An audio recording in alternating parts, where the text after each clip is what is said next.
Morning guys. Aiwa guys, yaitimboonesana nyaya yehondo yanetsa. Yaitimboonesana nyaya yehondo yanetsa. Yai guys, timboonesana nyaya yehondo yanetsa. Takatandara. Yaitimbotandara tiwe nyaya yanetsa. Guys, mamukasei kwenini guys. Mamukasei. Guys, ngatichitaura nyaya chitama debate guys ka. Musa ningirira, musa kudze ma filling station. Takise debate chitamba zvakanaka chinakigwa. Anditika. Chitamba zvakanaka chinakigwa. Chitamba chisingaiti ma filling station. Mamukaseko guys, I hope muri right kwese kumatima nenyika. Guys, mwe ndogadzira chikafu. Hey, munari normal chai and normal somebody guys. I don't have slice mangani. Because I don't want to overdo it. Munari normal guys, I don't have slice mangani. Tapuana shi hakuna mabasa. Hakuna mabasa bisa kati shigarira pasi ya media. Mabasa tuma wane. Hakuna mabasa. Saka guys tauri ya hizo zizi. Kuti mabasa. Hakuna. Na guys munari normal akainza anofla aiwe ai. Yeah, 4 2 guys, as in 2 slices, 2 zakadai so 2 easy. Guys, atisile ge kunyeperana guys. Acho but njira nini kabla 4. Chiro nini kabla 4 yi. 2 ndibosana nezara. Ndikaguta ne 2 maslices chingwa. Guys, ndisada kunyepa. Ngoguta ne maslices 2 echingwa 2 chayo.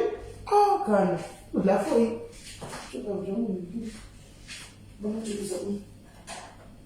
Sure, guys, ndiko ndatokucha.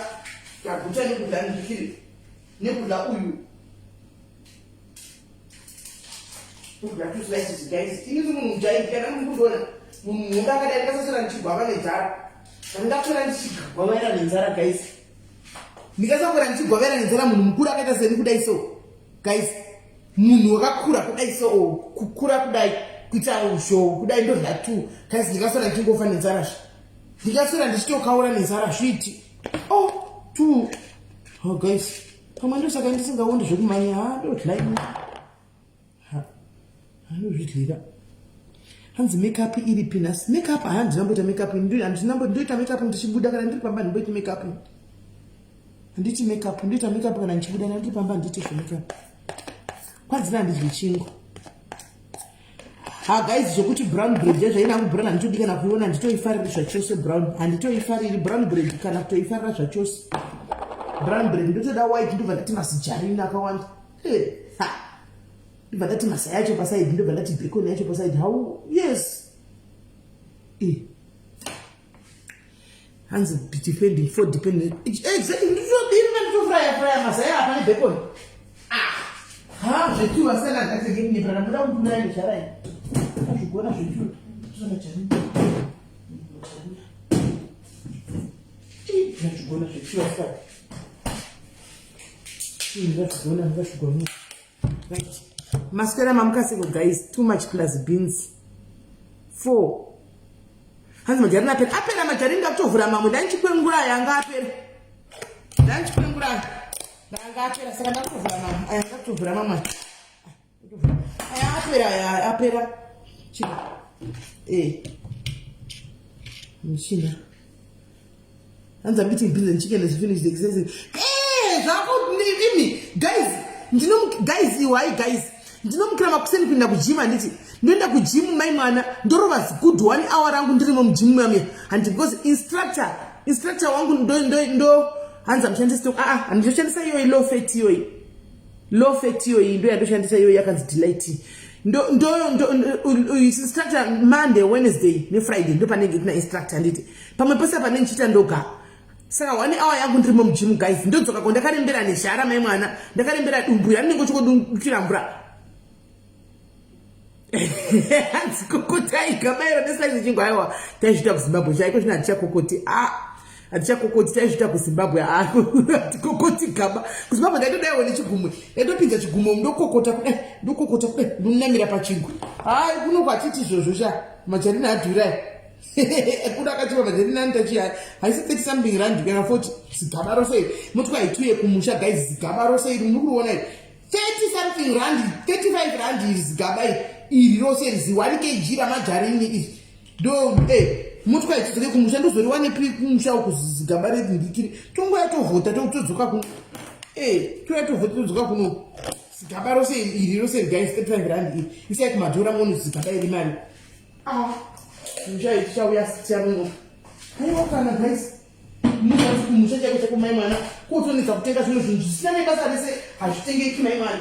Munozati chinhu chakadai so ichitoita mari munechi 49 rand ichi 49 rand kuzimba chitengeki ichi guys achitengeki ichi. Hai zvokuona izvo zvinakasisha mari ndinoda kuda fit sha. Ndongo changu fit. No more fit, I want to be fit, like now I am fit and I'm content.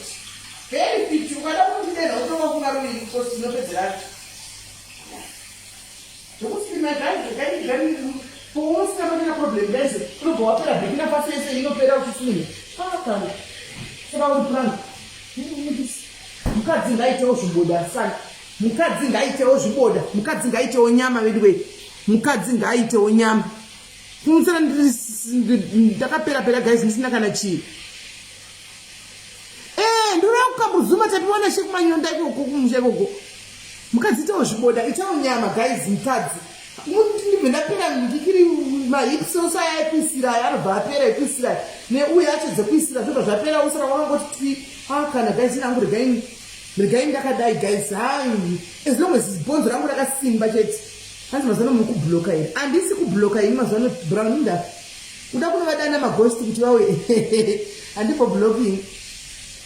handimboblocking mazere ndichitovaona wani maghost akazara handimboblocking hanzi nyama pamuviri wako munhu ite nyama pamuviri wako like ukuonawo ukadaiwo ziwoko woitawo ziwoko rako rakadai handiona ukatendeukawo kudai ukapfekawo kana kuti jini kana kuti chotiwo kune uchionekwawo kuti kwakamira sei zviri right kwamira wakadai so koitawo kuumbikana karipo tichatongoda kutobvuza chipiri chete ndepapa apa pane nharo apa pane nharo apa pane nharo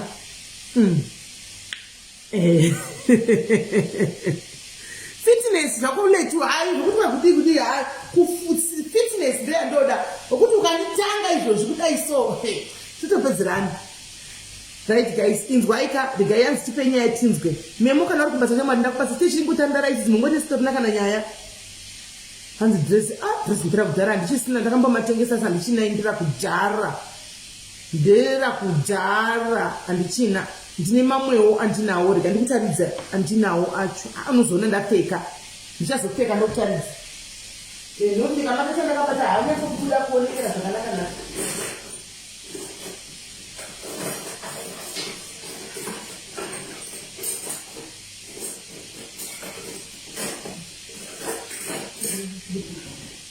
Guys, you don't put it on your guys here if I train and it's like here only. But I don't know here, guys. These people who are fighting and it's Russia and Ukraine. But you know, great guys, here only. But you know, great.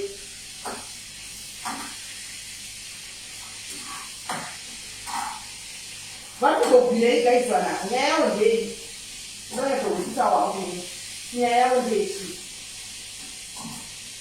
Vana vari kubva guys nokuti ndoda kubvunza guys handitika pane nezuro ndakona minister ambassador womuno muSA handiti womuno muSA achitaura kuti South Africans ese ari kuUkraine handitika vaiswa panzvimbo imwe chete imomo muUkraine kune hondo ndimukuzviziva kune hondo vakaiswa panzvimbo imwe chete handiti vakati taura nePoland ndo iri padhuze nditi vakataura nePoland kuti Poland itore South Africans aya ipinde nawo Poland then yozevo vatora kubva muPoland that means idhiri rakaitwa handiti that means Poland yakapinda pai muozone umu ndofunga vanenge vachitawo zvavanoita hamene kuti vanoshamisa sei vakapindawo vakadi vakatora vanhu veSA handika vakaiswa pavakaiswa hanza explainer nokutila ndichiexplainawo handizidziza explainer ndichiexplainera matsananguro angu andohwisisawo chakuexplainerawo anoona Saka guys, ndinenge kumisisa antika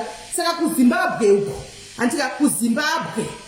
Ku Zimbabwe. No, nyaya yese is about power guys. It's about power nyaya.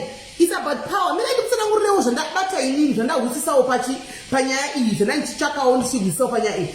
Saka ambassador wekwedu kwanenge ari kuBerlin, kunonzi kuBerlin kwanenge ari ambassador wekwedu akabva ati kune vanhu vekuZimbabwe vari muUkraine, find your own way to go to Poland. And then we start from there. Actually, those are tower. And it find your own way. And hey, get your facts right. They must find their own way to Poland. And South Africa Poland South Africans. Why is not Zimbabwe doing the same thing? Guys, South Africa lockdown level 5. Zimbabwe lockdown level 5. Level 3. Papa level 3. President South Africa step father vakati aiwa doro takuvhara. The direction biology aiwa desoro takuvhara. Hasi tinowachedzera zvakawanda. Saka apapa guys tiri kudi kuteedzerawo zvakanaka kuti bvise vana veZimbabwe vanegotiatewo vabvise vana Poland inobvisawo maZimbabweans muUkraine. Why should they find their own way kuinda kuPoland? Why? Guys, why should they find their own way to go to Poland? Yes, South Africa ya manager kuinda kutuma Poland yapinda ikatora vana veku SA antika vanhu veku SA ikaenda navo kuPoland antika ikavachengetedza ikoko. Hati saka why kudziva nekuZimbabwe find your own way antika to Poland tozotangira ipapo? Why?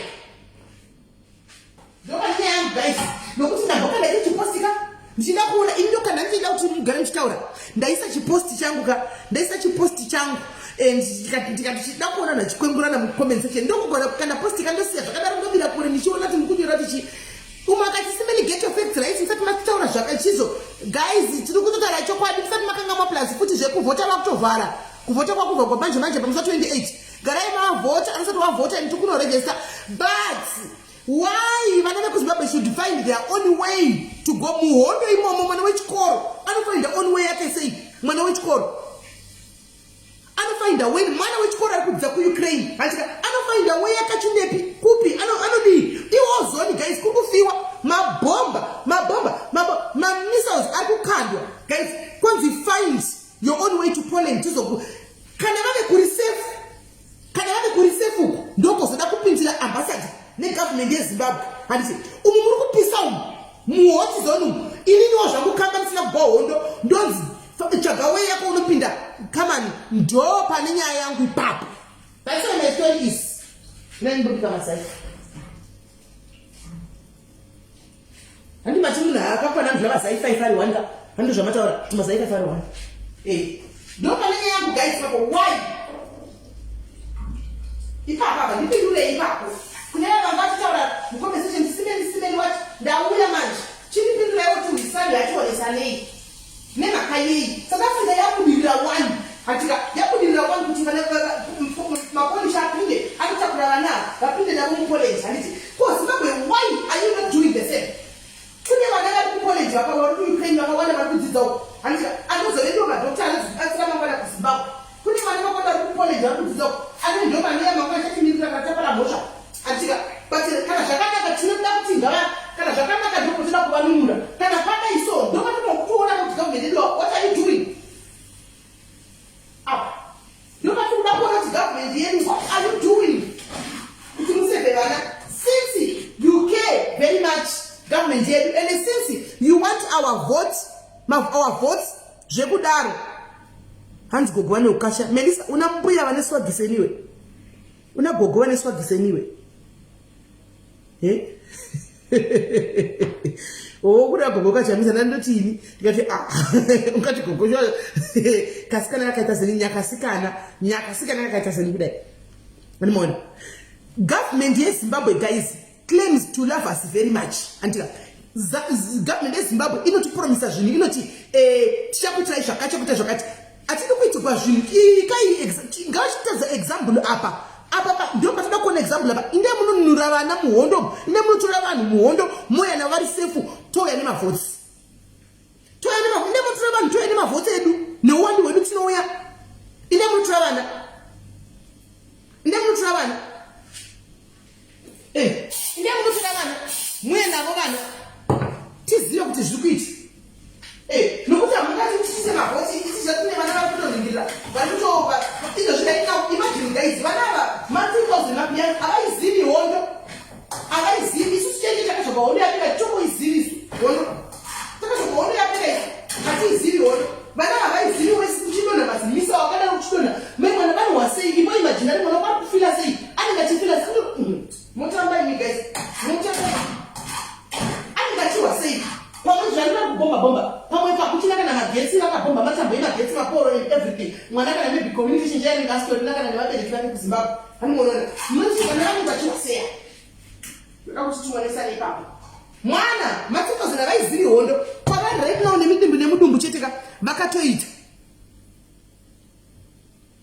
hanimona vakatoita mudumbu cheche wekuti saka panobudika sei hai vachedza itika vanhu vambononunugwa uko mani haugoni kubata language sei chedza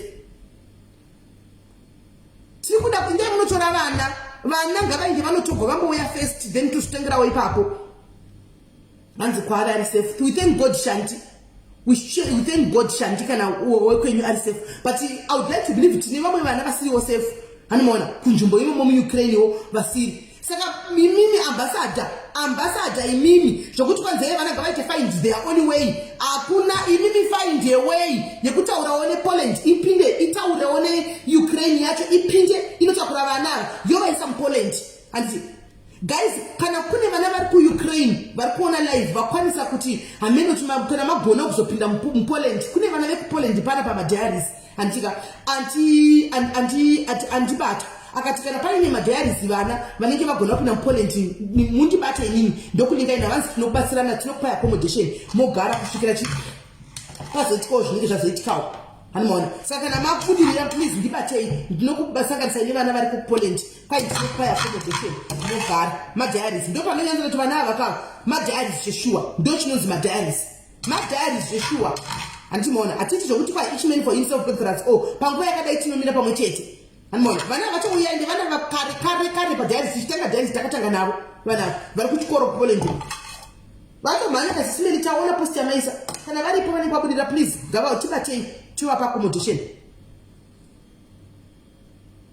hanimona saka ini guys nyaya yangu ndopai ndosaka ndatini pakaitwa takatanga kuti yesikani Annabel uri sekuenda kurova mazuva iwe Annabel mwanangu ndambokurova chiti Annabel ndakukurova ndikuya kumba kwaibva kurova une hondo mwanangu shuwa ngandione comment yako uchikomenda musitu ende Annabel kwandakaoma ndogana kuseka kuti naye Annabel unomboita sei pfungwa dzako dzofunga sei right saka guys zini ndo zvandiri kutaura hanimaona lockdown stepfather vakati level 5 handika biological father vakaiva vakati inonzi 5 level 5 handika tikabuda mutikazi mulevel 4 same time a week after biological father vakaiva vakati step 4 handimona right phase 4 tikabuda mustep 4 tikazi step 3 pasina kana wiki biological father vakaiva vakati step 3 handimona akati ndakuvhura mabhawa nganzi curfew handika 12 o'clock makefew munhu esenga 10 o'clock munhu esenga zafambi the joke auya auye kuZimbabwe wakati curfew 10 o'clock munhu esenga zafambi handika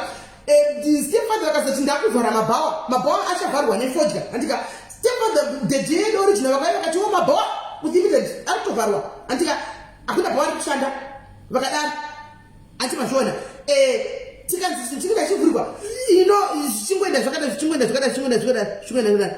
handimaona saka ndikuda kunyatsokuisisa kuti since tichinyanya kumbonyanya kukopa handisi kuti wakaipa guys kukopa hakuna kanaka munhu ndibatisei guys coping haina kushata chakanaka chinokopiwa handitika asiwo ichi chika ichi chiri chaitwawo neSouth Africa kuvanhu vacho chakanaka ngachikopiwewo muri kunzwisisa guys chakanaka joiri rakanaka rinotokopiwa handiti because chinhu chakanaka rogo randakapfekera muri kuti rogo yenyu sine rogo yenyu rakanaka handika denda nditinawo nhasi aitopera zvinondera kudhara aitopera dei nantinaro anti mashona aitopera ndine mamwe wangu andotengesa kawanda marogo madress akanaka zvekudaro hanimona todarika ndakapfeka iki ani mashona ai zvakanakawo hazvina kuipa asiwo izvi zvaitwa South Africa izvozvi panguva yakatonyanyisa kuoma handiona yakatoomesesa iyi South Africa ita zvinhu chakanaka zvekudaro zvekutodaro saka tiri kuti ngatiteuka chakanaka zvekudaro izvi tinunune vana veZimbabwe vadzoke nokuti shuwa chero iri chembere yakadai mukanditi kwanzi indafind your own way izvozvi ndinobuda kana kumesina nemumvura muyamugaro ndotodliwa hangu nokuti handina way yandoziva ndotodliwa nemagaro zvakafanana nevana find your own way to Poland vanoenda nepi vanodi if step dad dei vakataurwa navo nabiological father vedu kuti zvamuri kurongera venyu muri kurongewo venyu hanti pana kuzvidzana muri kuronga chine vana venyu vari kuUkraine ndachikumbura pane zvamuri kuronga batanidzaiwo nevangu vekuzimu vapinde pane venyu zvingadai zvakaitika handi muri kuzinzwa zvingadai zvakaitika guys ndikunyepa here kana ndanyepa munhu zori ndikunyepa ndingoti isori ndikunyepa here guys pane kudzidzana kuripo dei stepfather ndikiri dadhi vedu kuZimbabwe vanoziva kuti obvious kune maSouth Africans ariko antika kune maSouth Africans ari kuEurope ari kudzidza dei vakakurumidza kuti pakati kuona news idzi vakabata stepfather hanimona naikwe muri kuronga kuti asei nevana venyu pachavo kava vanokulidzana vane ukama hwavo handi ndachikumbira kana pane weya muri kuitawo batanidzai nevangu handika chingotorai vose South Africans neZimbabweans muchingobatanidza handika kwavari kuenda venyu vonomirawo vangu ipapo tozoona ipapo totangirawo ipapo tichidini zvaingoita ingadei vakaenda vese vanavo even vakaenda vose but hakuna weda akatobuda achiti aiwa chifainda iyo only way to the Poland kana mave kuPoland mozotiona manje tozokubatsirai kokuno vacho vanenge vabva sei muosoni muUkraine vanenge vabuda sei muosoni vanenge vabuda sei that's my question muozoni vanenge vabuda sei guys zvimwe zvinhu kune vanhu vabereki vari pano padiaries vane vana kuUkraine hana hura huri mumaoko as we speak hura huri mumaoko havasi kuziva handimaona tine vana vedu vamwe vanotori madiaries ari kuUkraine right now if we don't speak for them who's going to speak for them if we are not going to talk on behalf of them guys because ivo kwavari right now handimaona kwavari right now havana kana pfungwa dzinenge dzatoguma havasi kuziva kuti zvichafamba sei and remember guys hondo vamwe vanenge vari safe for now ihondo kai hazvizi kamoti bhodha inonzi chibhomba rinonowira handimaona saka if we don't speak for these children guys vanotaurirwa nani kana for our fellow brothers and sisters vanotaurirwa nani aiwa zvaigona kuita because iyi yanga iri ihondo izvi handimaona zvaigona kutobvuma because iyi ihondo guys kufa kwevanhu ingawani munomu vanhu vakataka kuuraiwa chinzi xenophobia inopindura ichiti stop doing that kudzingwa nekuurawa zvinhu tu zvakasiyana pakanzi vanhu vakuurawa inopindura South African government kuti alright hamusavaurai regai tivatoe zvakanaka madzibaba tivaise kumusha kwavo handimaona tikanzi takuurayiwa chokwadi chakanaka handimazviona asi kudzingwa vanototi budai muindi saka zvinhu tu zvakasiyana dei vakataurana pautu hwavo chokwadi vana vedu vangadei vari safe uku ingadei vari safe uku vana vedu izvozvo as we speak handimazviona kuPoland hakuna kuipa progress kuPoland hakuna hondo kune hondo kuUkraine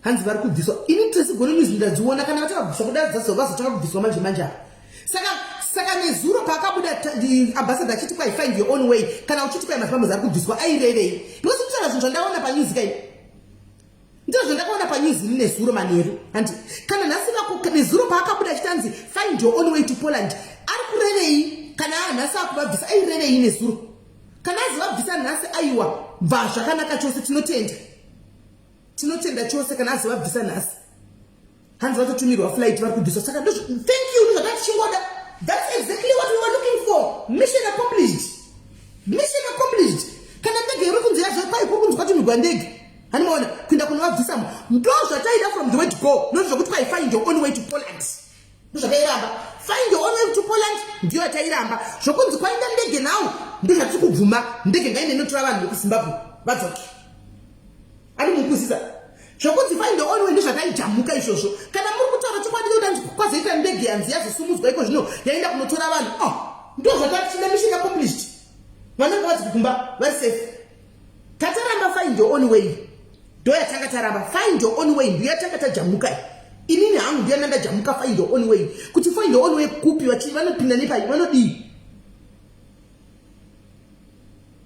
hanimona chiratidzo Van Berg bye you never be here again you don't come here and tell us kuti hanzi vhafu or whatever aunenge watoblokwa futi si kuti watoblokwa waenda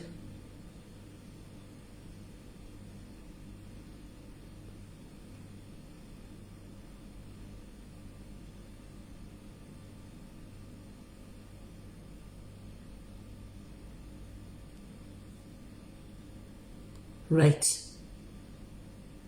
tuchipedza so hatinonoki mazano zvakambona ndaiwa ndondowa ndatomundamuripotera straight kuna Zuka straight ndamisa kuna Zuka straight necomment yake auye pana pakusi kumafira kureva pana pamunoyadzita yamunoda muchiterrorize vanhu you don't do that hello Mr. Munetsi you don't do that auye pana it's a peaceful page twitter ichinoda we talk kuzvinhu constructive we help each other we talk zvine musoro harisi gurupu remabora ngoma harisi gurupu revanhu vasina chekuti vanonge vazoswera pana pachingoti pasa kutuka vanhu kutsvaga live dzevanhu tikutaura zvinhu macurrent affairs of which iwo nyarara uteerere kana usingagoni kufaitira vana vezimbabwe let us do that isusu chirega tizviite iwe nyarara inda unotutuka uri kwenyu kupeji you won't see us there and you won't see us commenting nonsense go and insult us there we won't come there and we are not even mazano tatonye simbi dzekutoita simbi chekuchero dzekutodaro hatichakwati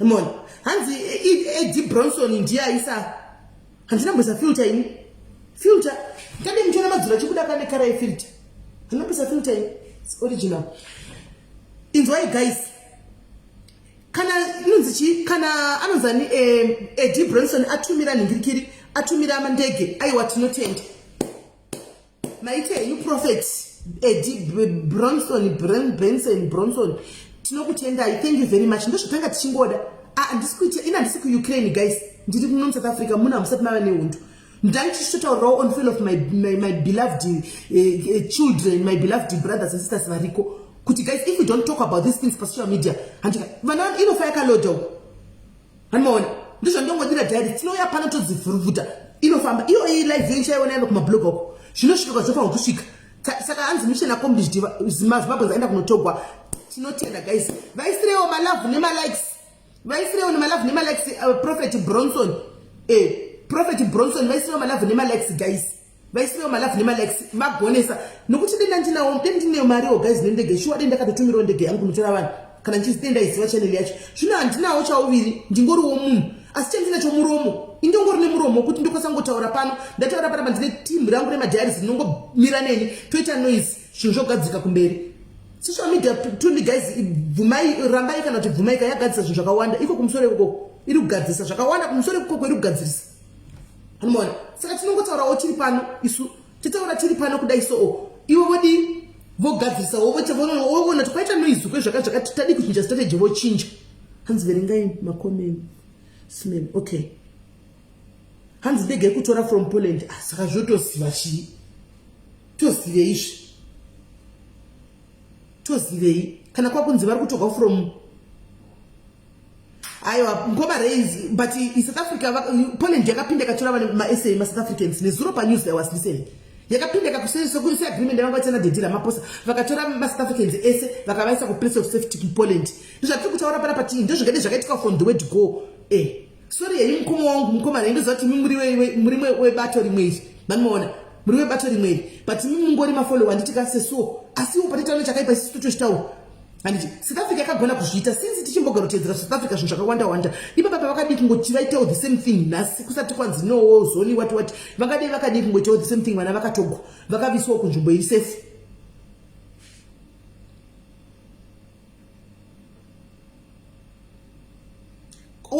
hanzi saka pana guys ani muri kunzwa hapana kwanzi vana vanzi vasvaka ndizvona ndichitaura paya kwanzi ngavaende kuPoland vozobatsirwa from Poland. Saka vana ndege ya Prophet iri muPoland yakamirira vana kubva kuUkraine kuti vafind their own way kuenda kuPoland. Handika yozovatora ipapo. Saka vanenge vambobuda sei muwozoni.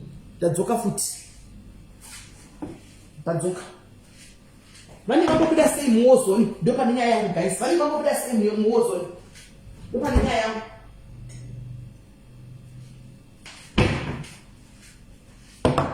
Muwozoni vanenge vambobuda sei. Ndo pane nyaya yangu. Kwanzi ndege iri kutangira kunhingirikiri. Iri kutangira kuPoland ndege. Ko muwozoni ndo matiri kuchema namo muwozoni. Vana vanobuda sei muwozoni.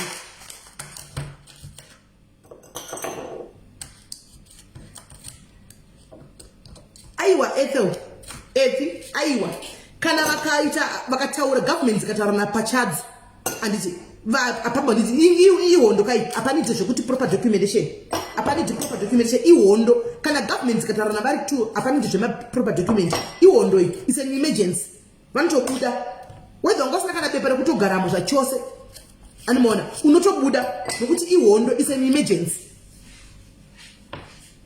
Mona, zvakana kuti hondo ikatopinda muno muSA muno. Mona, kuti hondo yato dai. Hapana zvokuti kwa mufore nangainde hondo. Totobatana panapa toguza mumenga neka kuzotikurukura. Saka yakataka guys nasika ichibasa kuti titori kumberi kutokurukura vavengi vavo kuti sufundo mata kugara munyika muno. Hondo totobatana vanozotidzinga tapedza kumbogwa hondo. Tidzinga hawo. Asi hondo tambogwa. Mona, vanozotidzinga hondo tapedza. Mukuisa point yangu. Ndopane point yangu ipapo. Saka vana vanobuda sei? Vana vanobuda sei guys? Ndo pane problem yangu. Vana vanobuda sei? Moline zino ndakaona news kuchinzi kwatuma vaita arrangement yekuti vana vatogo muPoland. Ndakaona news iyi news zemanheru nezuro pa eTV ndakadzionera ndoga ndakadziona. News ndakadziona. But anyway, mina ndikudze guys. Hanzi vanhu vakanzi budai kare mahora chaiwo. Sure. Vakaudzwa zvarini ndoto yakandijamba. Asi guys, vanhu vari kugwa. Munozati vari kugwira here guys. Ini chinokundirodza ndechekudai so guys. Vanhu vari kuuraisa idzi nyika idzi dziri selfish guys. Dziri kuuraisa vanhu vasina mhosva nekuda kwepower. Ini nangu from zvandanditiverenga ndichitevedzera ndichiona kuda kana ndasikana unless ndachirungu chandijamba. Unaona? Unless kana chiningikiri chandijamba chirungu. Nokuti ndaiwa sekuti yanzi inyaya yepower. Chinyika chinonzi UK kune vanhu vasiri kuziva nyaya guys. Kuchiri kuitika ine gaini kudzewo from my own understanding. Kana pane mumwe anenge ane understanding iri nani ndaka yangu ndozomuedha pafoni apa. Oya utsanangurirawo vanhu. Ini zvandakaverenga ndakawaza kuti kwainzi Ukraine chakabetreya Russia. Andimaona. Ukraine chakabetreya Russia.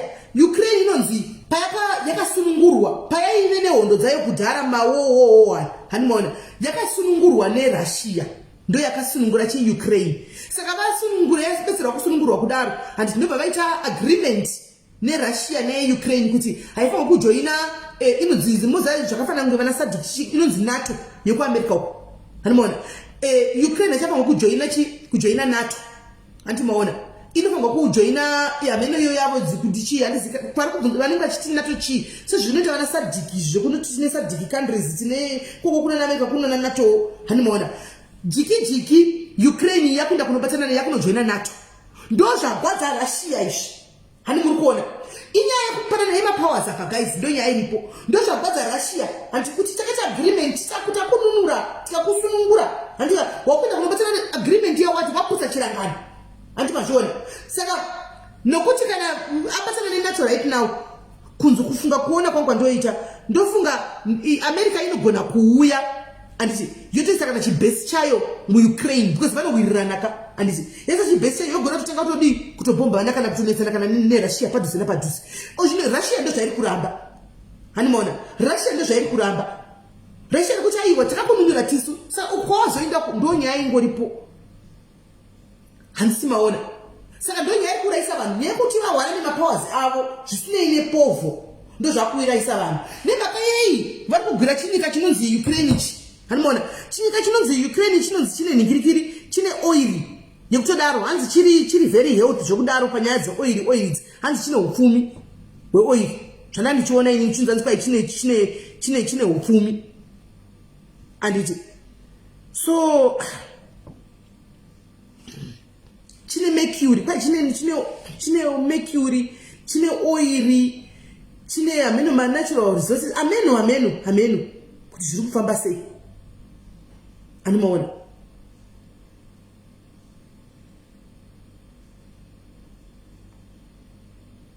And it doesn't want to be surrounded by natural. Exactly. Ndagona lisi. Oh, chiri poor man. Ini rich. You can rich. You can oil. You can ma oil. When that's how to price the oil. Ye oil. Let's say from yaka kwira 200 from $80 per barrel, $200 per barrel. Nikuda ko ondoi. Kuna oil uko. Hence the buses are provided by Ukraine. Thank you. Mukoma we have explained Mukoma Raymond. Kwanza mabasi apinda mu Ukraine ari kubvisa vana kuisa ku Poland ndizvo zvati chingoda chete. Thank you kana chiri chokwadi. Thank you kana chiri chokwadi. Ndizvo zvati chingoda kuwa. Kwanza na mukoma Ray ndeve bato rezanu PF. Handiti kwanza mabasi ari kubvisa vana kubva mu Ukraine vachiiswa mu Poland. Saka ndizvo zvati chidayo. Thank you for clarification mukoma Ray. Notata gumbuka isu. Isati hatisitaura takamirira any part. Tikutaura takazvimirira isu sevana veZimbabwe. Tatogumbuka kuti saka vana vanobuda sei, vanoita sei. Muhondo chero kudhiraivha kwacho unodhiraivha unongodhugwa uchinzi uri kuita ipi ameno. Saka namati kwaitwa mabhazi mukoma Ray yamutsanangurire zviseretiwe. Mukoma Ray ndiyo bata rezanu PF chairo chaizvo kutodaro. Anomaona. Saka regai wati anzi no answer iri kuramba. Kwanzi kwapinda mabhazi Ethel. Mukoma Ray avari kuya information pamusoro apa verenga pamusoro apa. Thank you Monica uyirika ndipinei. Regai muone isho. Thank you. Shaita guys, shaita. Your comment you Monica aita screenshot. Monica aita screenshot. Thank you. Saka vana vave safe guys. Vana vave safe. Vana vave safe. Vana vave safe guys. Maiona comment ndapinei. Saka vana vave safe. Ndo ndachikoda izvo. Zvakawanda ndachikoda izvo zvatagwa pano zvatachingoda izvo. Saka vana vave safe guys ndapinda hangu kwai vana vave safe. Ndoenda ndo pane hondo yangu papa. Kuti vana vanzwa if find their own way chirudzi. Saka guys zvinenge zvaita. Nokuti Monica Matemera aita screenshot. Aiwa Monica auya nenhikiri, auya ne screenshot wamene kwayabva. Yatotora in screenshot. Akwai matoto andina ndichimbotaura chamadi ngadla sei vana vakasitaka uko. Kana mbodla ndakudla izvozvo. Saka ndambodla ikana. Ndakudla.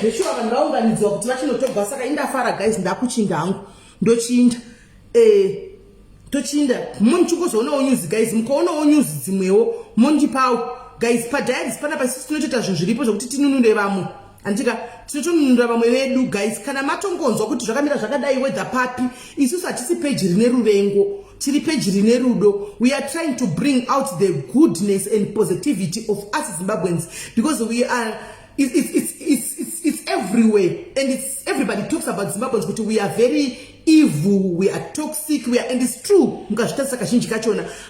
So we are not evil though, we are not toxic. So we are trying to bring out the goodness of Zimbabweans nerimo side. I just so wish that one day manu an appointment manero, yes appointment manero na siripo so I just so wish kuti aiwa Empress uri serious Shigoni Empress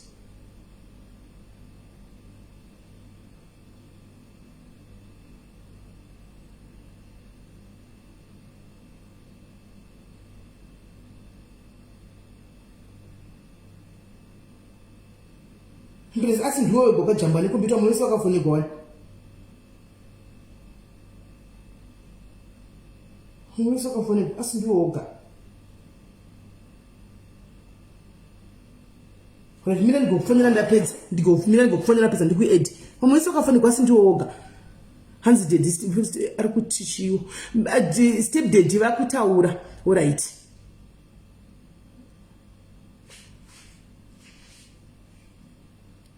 mirai alright Priscilla ndouya kana ndapedza panapa guys ndokumbirawo kuti kana pakaitika cause inenge iripo inoda kuti titaure isusu ndokumbira kuti timbobatana mazimbabweans madiaries timbobatana tibatsire vamwe vedu tozotukana tapedza handiti tozokonana tapedza handika let's bring the goodness in us muri sei anti muri bwino here ndiri right nini makapedza here kufonera list redu okay zvinoitika tisaudai president ndina handisi muoffice but ndakafona vavo because ndine vanhu vari yes I'm out of the office now ndakatya kuti kana utopa vasikana vopedzisa zvavo imwe list yeah because one zvakuitika izvi ndangoya uchizvitangirititrawo live yangu yabva yatohaijekwa nemaclients akutopopota zvakasimba kuti ndisimeni nanhasi hatina kufonerwa ndikati hazviiti zvikanzi sure okay you know what let me ask a girl one of the girl naenda kuita pedzisa ndirini it's fine let me call and what we can also do anti ndakatere what we can also do since because in my schedule office kunokukazinga kwaita makesi erufu kwekuti bhizi zvakasingatomboiti ndomuna kusendera ifly ati munhu akataruda card momutudza one of the nearest flyer tumira henyu hanzadzi it's okay but ava vangata ndakupa yava chibva imangoita kuti mupe mwe munhu apedzise dhiri I think in an hour's time yes in an hour's time I'll be in the office give me 1 hour 30 minutes alright no problem finish off with the list alright and alright ndozokucheka by the kuma 4 kuti zvinenge zvaita here yes flyer munogona kuunza henyu asi ava velist yandakakupai vafonerei ehe okay just check me at phone and apedza zvangu regai ndingosvika kuoffice pakutsvaka izvo zvindiri out alright no problem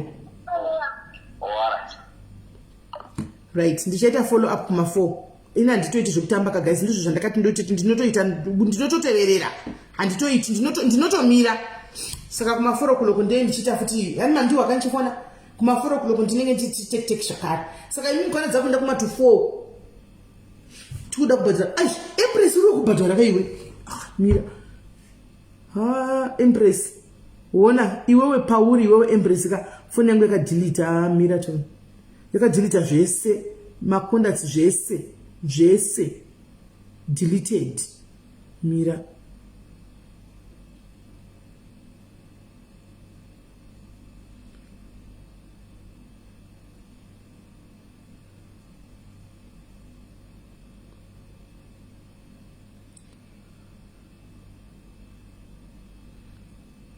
empress sha kusaidi kwako ndini sha mwari kusaidi kwako ifault yangu sha mwari uya kuwhatsapp sha mwari dzoka nemadetails kuwhatsapp dzoka because ifoni yakadilita everything saka I think yakadilita nemamwe andanganisati ndavatumira mazita unoona soni yapanda ndakatumira nyaya dzemazita kudhara ndakati uya kuseri kuvana vandotofaitira ndevakatouya kudhara imi kana musana kuya muchano ndichakupai fly pekunotorera because hamuteereri kana ndichitaura ana yako ndiye kujoina futi handiti yako ndiye joining ana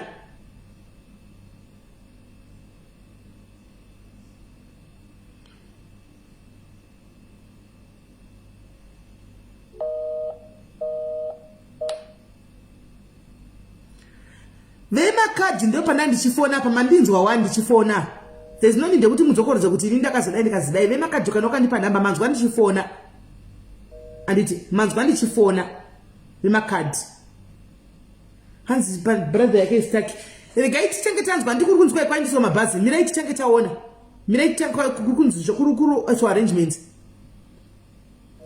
ndafona uchinzwa wanisonia paskoro pano wandinzwa ndichimufonera ndikuvafonera vese by the end of the day nhasi because nandiribhiswa kuine marofu ingawanzwa ndichifona pafoni pacall one you heard me calling one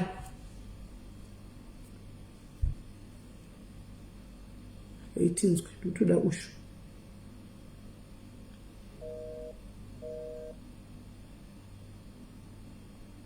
we are engaged ya ushu ndototsvaga ushu ndotomuda anenge engaged ngapedze pafoni ndakatomumirira ushu.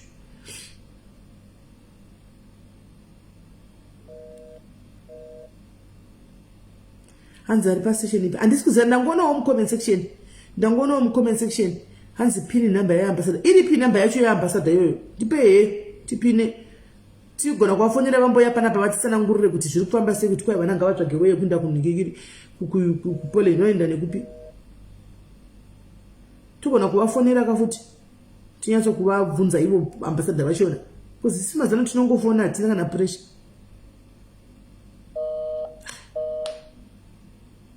Asi foni yacho isingaperi foni yodzi tipei namba yacho tifone tiwe kwa ambassador kwacho tipei namba tivafonere ambassador vatiudze kuti zviri kufamba sei.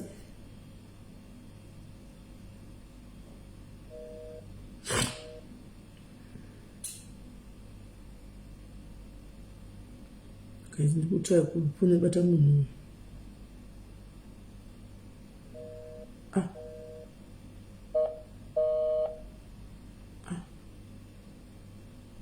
a message.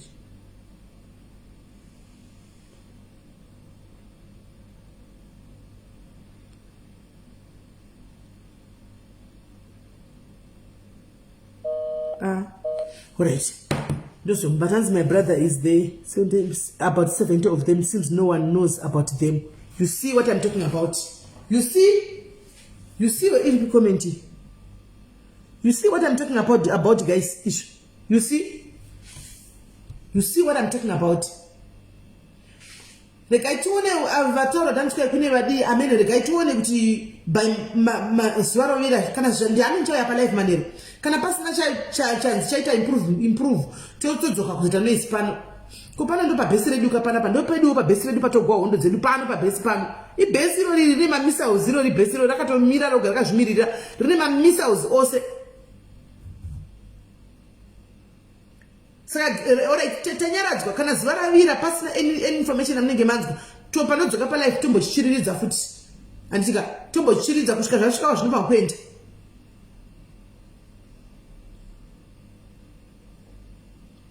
Andika so guys ndakwinda ndikati gai ndinodla tobatana time andika